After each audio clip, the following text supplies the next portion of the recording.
back, explorers. Bare Feet here. Well, you all look ready for today's expedition. By the way, I think you did brilliantly yesterday. You could be the best set of explorers we've ever had. You found out loads about Peter and how he did great things as part of Jesus' team, even though he made loads of mistakes. He certainly left his kingdom footprint on the world, and we found out that God loves us so much, he wants us to be a part of his team, and he will even forgive us for all the times when we mess up. How cool is that? Right, are you ready for today's briefing? Good. First of all, I want you to imagine the scene. You are here at Polar Explorers, and you've been singing all the songs, doing all the dancing and having loads of fun. And now you're sat in your group, and it's time for the biscuits and drinks. Your tummy had just begun to rumble, so you're really pleased that the biscuits are here. And you're so thirsty after all that singing, you'll be able to down that drink of squash in one go. And even better, the husky comes along with the tray, and you see that it's penguin biscuits today. They're your favourite. But hold on, she's coming towards you with the tray, and you spot that there's only 3 biscuits left. And there's still how many children to feed? 1, 2, 3, 4, 5, 6, 7, 8. 8 children. There aren't going to be enough penguins for everyone to have one. Oh no, what's gone wrong? You start to panic because there are 5 children in front of you. Maybe they won't like penguins. Maybe you'll be okay.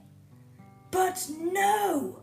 The next 3 children take the last 3 penguins, leaving none for the rest of you.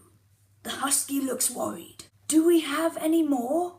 She goes to check, but no, there are no more biscuits left today at all. I'm sorry, she says.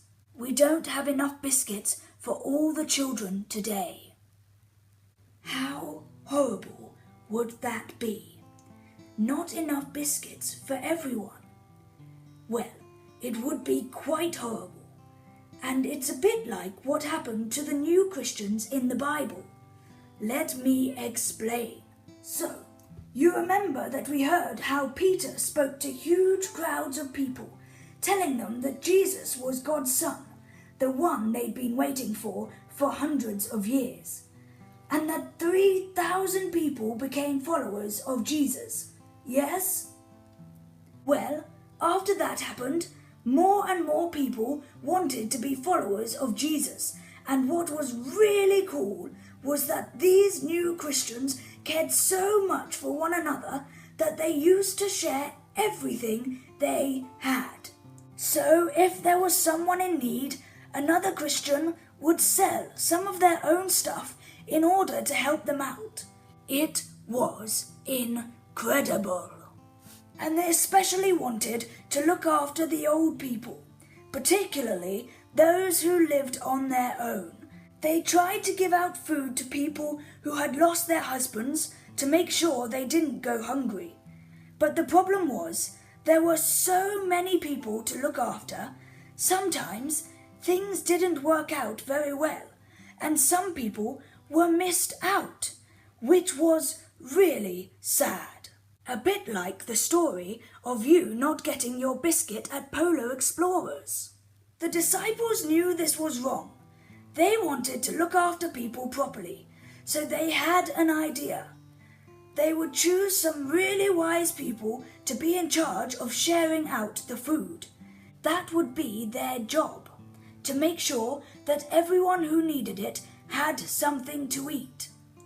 Now, this may not seem like a very glamorous job, but it is a very important one. One of the men they chose was called Stephen, and he loved God very much, and he believed in Jesus with all his heart. He had God's Holy Spirit with him, and Stephen listened to him as he lived his life. Jesus' special friends prayed for Stephen and the others as they set to work. God's Spirit helped Stephen and the others to organize the food and to do this job really well. And by feeding these people who were in need, Stephen and the others were showing them how much God loved them. The Bible also tells us that Stephen was full of God's power and that he did miracles. He did amazing things with God's help that an ordinary person couldn't do by themselves. We don't know exactly what Stephen's miracles were. Maybe people got healed when he was around. Maybe sometimes there was more food than there should have been. We don't know exactly. The Bible tells us that God helped Stephen to tell others about Jesus, even important and clever people. No one could argue with Stephen because he explained things so well.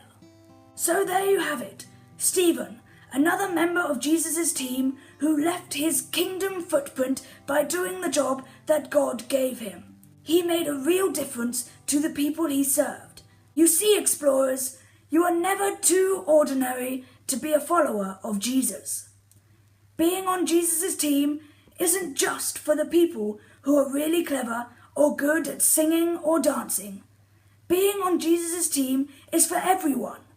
And there are lots of ways that we can get involved with God's big expedition, his mission. Now, your job is to find out more about Stephen in your groups. Have some more fun, talk about it with your huskies and your friends, and don't forget those lovely people who have worked behind the scenes to get your snacks and drinks ready. Imagine if they got it wrong and you missed out. Don't worry, it won't happen. Now, keep looking out for the next part of that secret message, and remember, everyone has a part to play in God's kingdom. Enjoy your food and see you tomorrow, troops.